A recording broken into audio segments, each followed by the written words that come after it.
All right, so get this. Today, we are going deep on love languages. Ooh, interesting. Yeah, we've got all kinds of sources, research and advice, even a bit of philosophy. Sounds like fun. It is, and it's all about, like, how to make love last, like that feeling when you're totally in sync with someone, like you just get each other. Yeah, yeah. That's the dream, right? Exactly. But the thing is, these sources are saying it's not just like magic or chemistry, it's like a skill, something you can learn. Huh. So love is more like practical, something you can work on. Exactly. It's all about like understanding each other's needs and meeting them in the right way. Okay, I'm intrigued. So where do we even start with all of this? Well, the foundation of all of this is this idea of love tank. Think of it like your car. Okay, You can't run on empty, right? right. Well, it's the same with relationships. We all have this emotional love tank that needs to be filled. Interesting. I like that analogy. Yeah, and the sources are saying if that tank is empty, it causes problems. Problems like, All sorts. Conflict, resentment, even like bad behavior. wait, really? Like bad behavior in adults too? Yeah, the sources even talk about kids acting out because their love tank is empty. Huh. So it's Yeah. like they're misbehaving because they're not feeling loved in the right way. Exactly. It's like even if you're giving them what you think is love, it might not be what they actually need. Okay, I think I see where you're going with this. So it's like we all have different ways of receiving love. Yeah. What fills one person's tank might not do it for another. You got it. And that's where the whole concept of love languages comes in. These sources break it down in such a fascinating way. Okay, I'm ready to dive in. What's this about bad behavior again? Mm. I'm still stuck on that. Yeah, it's a fascinating point. The sources use this example, this story about a young girl named Ashley. Ashley. Yeah, Ashley. She was getting into all sorts of trouble, and everyone blamed it on, external stuff. But then they realized she was just craving love, especially after her parents' divorce. Yeah, and the thing is, even though her family cared, they weren't speaking her love language. So it's like they were trying to feed her celery when she was starving for a steak. Exactly. And it makes you realize how easy it is to miss the mark, even when our intentions are good. Absolutely. We might be showing love, but if it's not in the language the other person understands, it just won't hit the same way. Right. And it all comes back to this idea that love is a basic human need. Like one of the sources even quotes this line, "For love, we will climb mountains, cross seas, traverse desert sands, and endure untold hardships." Wow, that's intense. But it's true, right? We do crazy things for love. Totally. But it also makes you think like how confusing the word love can be, right? We use it for so many things. Oh, for sure. We love pizza, we love our friends, we love our partners. It's like, which kind of love are we even talking about? Exactly. And that's why these love languages are so important. They help us be more specific, more intentional about how we express and receive love, especially in marriage. Makes sense. So less I love you, more here's your favorite takeout, maybe. Uh-huh, maybe. But seriously, the sources really emphasize how crucial this is in a marriage. Yeah. Yeah, like one guy even said, what good is the house, the cars, the place at the beach, or any of the rest of it if your wife doesn't love you? Ooh, that's deep. Right. It's like all the material stuff in the world can't replace that emotional connection. And without that connection, even the best marriage can fall apart. Exactly. So are you ready to get into the nitty-gritty of these love languages? I'm all ears. Let's hear it. Okay, so the 5 love languages are words of affirmation, quality time, receiving gifts, acts of service, and physical touch. And the key thing is that each person has a primary love language, the one that makes them feel most loved. Okay, so it's not about what we like to give, it's about what they need to receive. Exactly. It's a total game changer. Yeah, for sure. Okay, so that makes sense. But what about that whole falling in love thing? Butterflies, can't eat, can't sleep kind of love. Oh, that's a great point. And the sources actually have a really interesting take on that. They say falling in love is actually a temporary state, like a euphoric high. A high. Yeah, it's intense, but it doesn't last forever. So what happens when the high wears off? That's when the real work begins. That's when we need to understand those love languages and start speaking them, To consistently. keep that love tank full. Right. Exactly. It's like you've got to keep making those deposits of love even when the initial excitement fades. Okay, I'm starting to see how this all fits together. So it's not just about finding the right person, it's about learning how to love them in a way that they truly understand. You nailed it. And that's what we're going to explore in detail. So buckle up because things are about to get really interesting. I'm ready for it. Bring on the love languages. Okay, so love languages. Let's unpack them. We know they're important, but I'm kind of curious, like, how nuanced are we talking? Oh, it's way more than just like buying flowers or saying good job. No, I think there's got to be more to it. Yeah. Definitely. Take words of affirmation, for instance. It's not just about saying anything nice.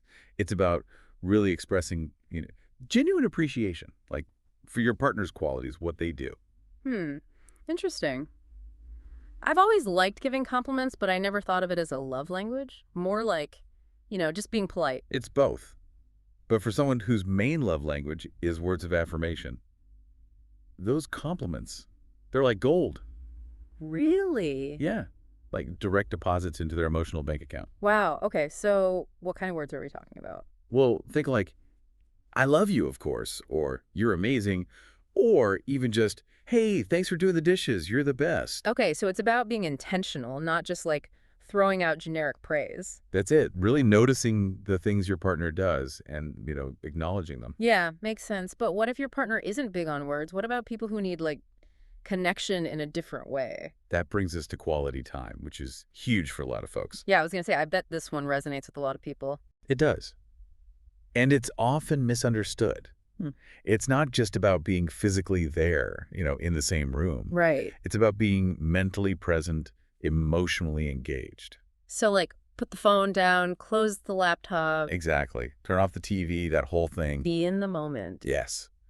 And that engagement can look like a lot of things. It could be a deep conversation or working on a project together, going for a walk. Even just sitting quietly together. Even that, as long as your attention is, undivided, you're creating that shared experience. Yeah, and one of the sources actually mentioned that quality time is about feeling like you're the most important person in the room. Oh, that's good. Right. I feel like that's something we all crave. It is. It's that basic human desire to be seen, heard, and valued, Totally. And if your partner's love language is quality time, that's how you fill their tank, just by giving them that undivided attention. Exactly. And on the flip side, if you're constantly checking your phone or whatever, you might be sending the opposite message. Ouch, yeah. Yeah. Like, you're not that important to me. Right. And those little moments of disengagement, they can really add up. Like death by 1,000 paper cuts. Exactly. You might not even realize you're doing it, but your partner is feeling it. Okay, point taken. Now, what about receiving gifts? Is this one as simple as it sounds? Well, it is about gifts, but not like materialism or anything. It's the thoughtfulness behind it, the effort. So, like, it's the thought that counts, right? Right. It's saying, hey, I was thinking of you. It could be a tiny, inexpensive gift, like something that's an inside joke, or a handmade card, or even just, bringing home their favorite snack.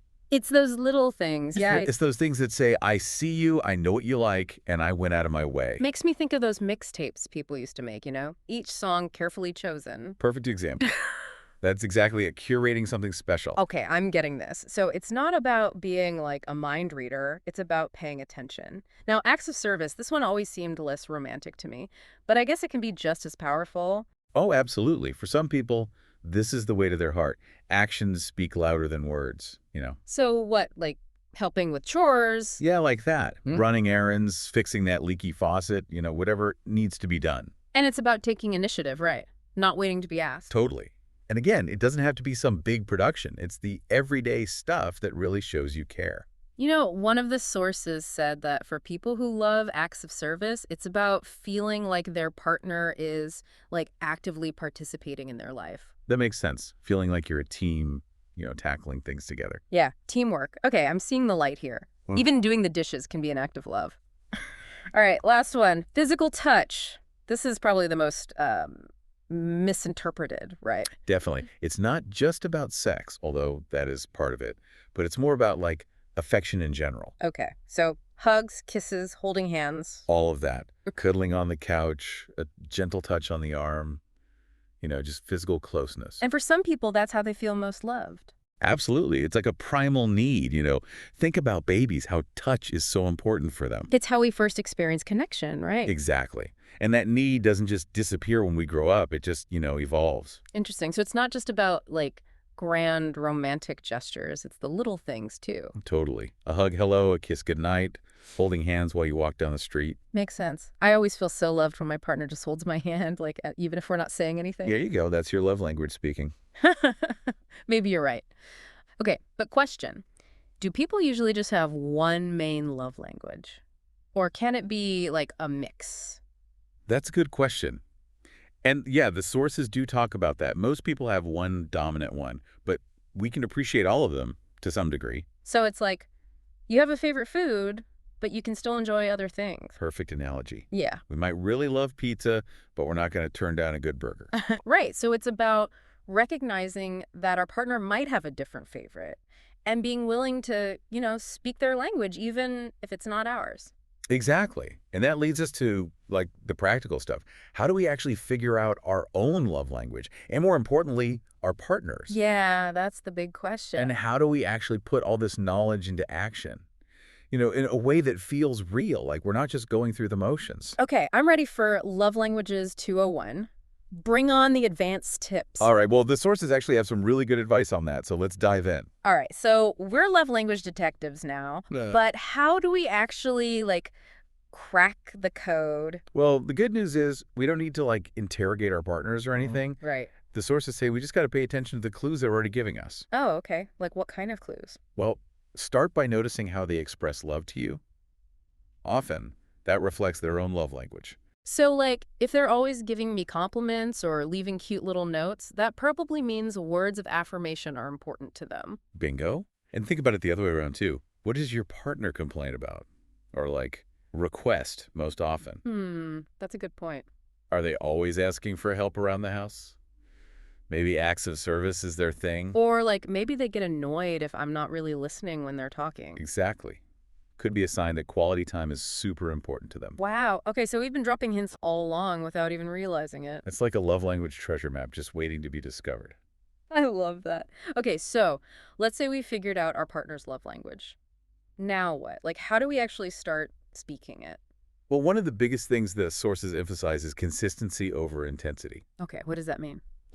It's better to do small, loving things regularly than, one grand gesture every once in a while. So, bringing home flowers every week instead of just on Valentine's Day? Exactly. It's those little everyday acts of love, spoken in the right language, that really make a difference. Yeah, it's those consistent deposits in the love bank that build up over time. Totally.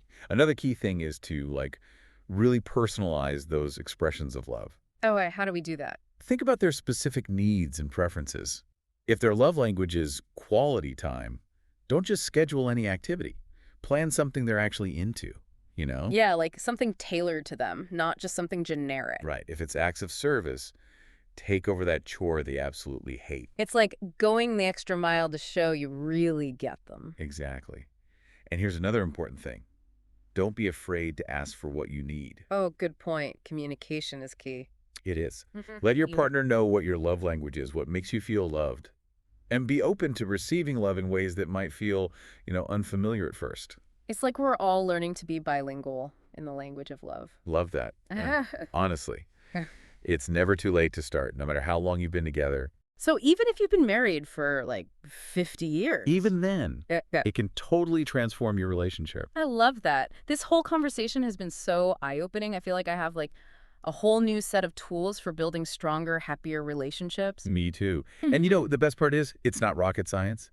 It just takes a little effort, a little awareness. And a willingness to step outside our comfort zones sometimes. Exactly. To learn and grow and, keep those love tanks full. Well said. Thanks for joining us for this deep dive, everyone. We hope you learned something new and, maybe feel inspired to go out there and speak some love languages. And remember, it's never too late to start.